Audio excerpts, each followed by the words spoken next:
Class 12 history chapter number 1 lecture number 12। Chapter का नाम है ईंटें, मनके तथा अस्थियां। पॉइंट है 10th, हड़प्पा सभ्यता की खोज।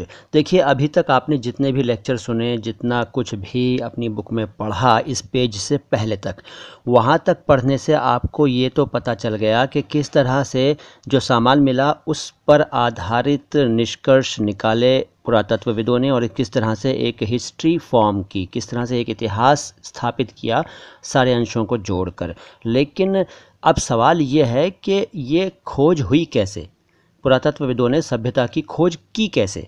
देखिए, जब हड़प्पा सभ्यता के सारे शहर, सारी बस्तियां ख़त्म हो गईं और लोग आहिस्ता आहिस्ता उनके बारे में भूल गए, तो हज़ारों सालों के बाद जब उसी जगह पर दूसरे लोगों ने रहना शुरू किया तो उनको वक्तन फ़वक्तन यानी कि समय समय पर कुछ कुछ सामान मिलता था।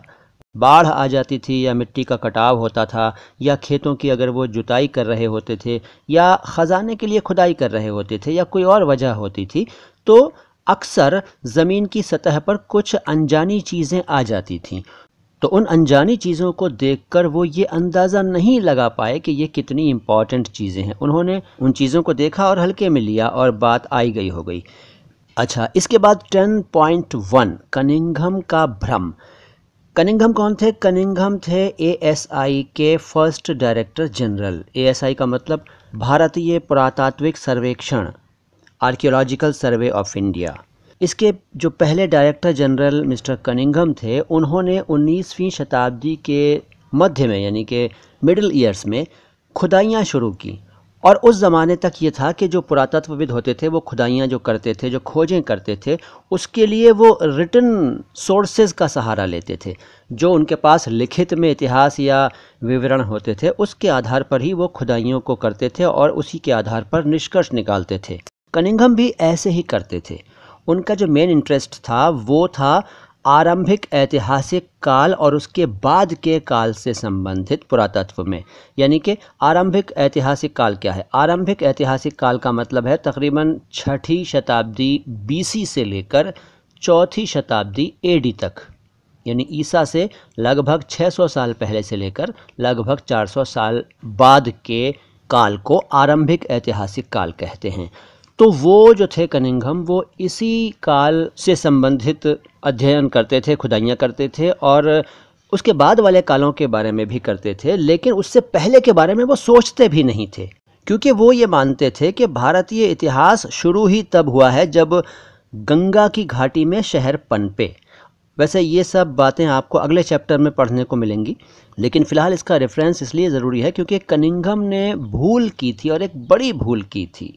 आरंभिक बस्तियों की पहचान के लिए उन्होंने 4ठी से 7वीं शताब्दी ईस्वी के बीच उपमहाद्वीप में यानी कि इंडियन सबकॉन्टिनेंट में आए हुए चीनी बौद्ध तीर्थयात्रियों द्वारा छोड़े गए वृत्तांतों का प्रयोग किया। मतलब जो चीनी यात्री आते थे वो जो वृत्तांत लिखते थे और वो यहाँ छोड़ देते थे, उनके आधार पर उन्होंने स्टडी की।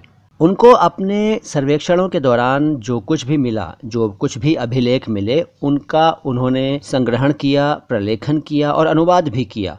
जब वो खुदाई करवा रहे होते थे तो वो ऐसी चीज़ें खोजने की कोशिश करते थे जो उनके हिसाब से सांस्कृतिक महत्व की थीं। अच्छा, चीनी जो तीर्थयात्री थे उनका जो शेड्यूल था, उनका जो यात्रा कार्यक्रम था, उसमें हड़प्पा जैसा पुरास्थल तो शामिल था नहीं। और दूसरी बात यह कि हड़प्पा जैसा स्थल आरंभिक ऐतिहासिक शहर भी नहीं था। इसलिए कनिंघम के अन्वेषण के ढांचे में, खोज के ढांचे में ये सेट नहीं होता था।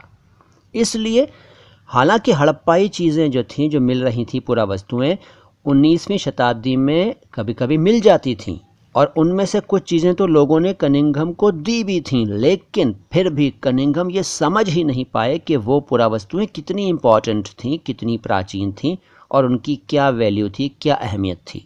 एक बार एक अंग्रेज़ ने कनिंघम को एक हड़प्पाई मोहर दी। उन्होंने मोहर पर ध्यान तो दिया, लेकिन उन्होंने सोचा कि ये एक ऐसे कालखंड की है जिसको वो जानते हैं। कौन सा कालखंड? वही लगभग 6ठी शताब्दी ईसा पूर्व से लेकर 4थी शताब्दी ईस्वी का आरंभिक ऐतिहासिक काल और उसके बाद का काल।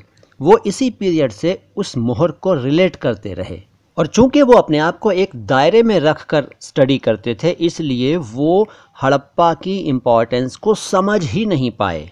तो ये उनका भ्रम था, जो कि आपके लिए एक शॉर्ट क्वेश्चन के रूप में अक्सर एग्जाम में आता है, तो इसको अच्छी तरह से तैयार कीजिएगा।